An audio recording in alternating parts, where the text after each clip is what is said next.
ఇంట్లో జరుగుతున్న పరిస్థితులను మొత్తం చూసి సత్యం కుమిలిపోతాడు. నా కారణంగానే కదా బాలుకి ఇవన్నీ ఇంతమందితో మాటలు పడుతున్నాడు అను. మీనా తనకేదో సహాయం చేద్దామని చూసినా కూడా మీనాని అపార్థం చేసుకుంటున్నాడు. తన కోపాన్ని మీనా మీద చూపిస్తున్నాడు కానీ, మీనా పడుతున్న బాధను కానీ, మీనా తన కోపాన్ని ఎవరి మీద చూపించగలదు? అటు నీతో మాటలు పడి, అటు ప్రభావతితో మాటలు పడి, ఆ అమ్మాయి ఎంత నలిగిపోతూ ఉంటుందో అని ఆలోచించి, దీనికి ఒక పరిష్కారాన్ని చూడాలని అయితే అనుకుంటూ ఉంటాడు. అయితే బాలు, మీనా గొడవ పడతారు. బాలు మీనా మీద చేయి కూడా చేసుకోపోతాడు. అయితే అక్కడి నుంచి ఇంట్లోంచి వెళ్ళిపోతాడనమాట. ఆ రోజు నైట్ అంతా రాకుండా ఉండాలన్నట్టు కాసేపైనా ప్రశాంతంగా ఉందాం, ఈ గొడవలు నాకొద్దు అని. అయితే బాలు ఎటెళ్ళాడో ఏమో అని సత్యం కంగారు పడిపోయి బాలు కోసం వెళ్తాడు. రే బాలు, ఏంట్రా ఇది? ఆ అమ్మాయికి ఎవరున్నారు? నువ్వు తప్ప.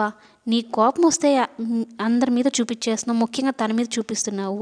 తన బాధని ఎవరితో చెప్పుకోగలదు చెప్పు, నీతో తప్ప అంటే బాలు కామ్గా ఉంటాడు. నేను రవి కోసం చాలా డబ్బులు ఖర్చు పెట్టి వాడిని చదివించాను. మనోజ్ కోసం లక్షలు లక్షలు ఖర్చు పెట్టి చదివించాను. నీ కోసమే నేను ఏది చేయలేకపోయానురా అని సత్యం బాధపడుతూ ఉంటే, ఊరుకో నాన్న, అసలు అమ్మ ప్రేమని పొందలేకపోయిన నాకు తండ్రి ప్రేమని 1000 రెట్లు చూపించావు. దానికి మించింది నాకు ఇంకేం కావాలి నాన్న అని చెప్పగానే ఒక్కసారిగా బాలుని కౌగిలించుకుంటాడు సత్యం. నా గురించి నువ్వు ఎంత గొప్పగా ఆలోచిస్తున్నావురా, ఈ తండ్రి అంటే నీకెంత ప్రేమ అని గట్టిగా కౌగిలించుకుంటాడు. బాలు కూడా, నాకు ఈ లోకంలో నన్ను ప్రేమించే వాళ్ళు, నా గురించి ఆలోచించే వాళ్ళు ఎవరైనా ఉన్నారు అంటే నువ్వు, నానమ్మ, ఆ తర్వాత పూలగంప అన్నట్టు చెప్తాడు. నువ్వు అమ్మాయిని అపార్థం చేసుకుంటున్నావు.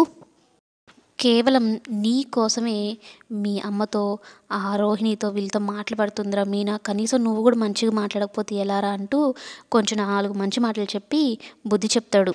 బాలు మనస్తత్వం తెలిసిందే కదా, ఎవరి మాట విన్నా వినకపోయినా తండ్రి మాట ఖచ్చితంగా వింటాడు. అందుకనే సత్యం ఇలాంటి పని చేస్తాడు.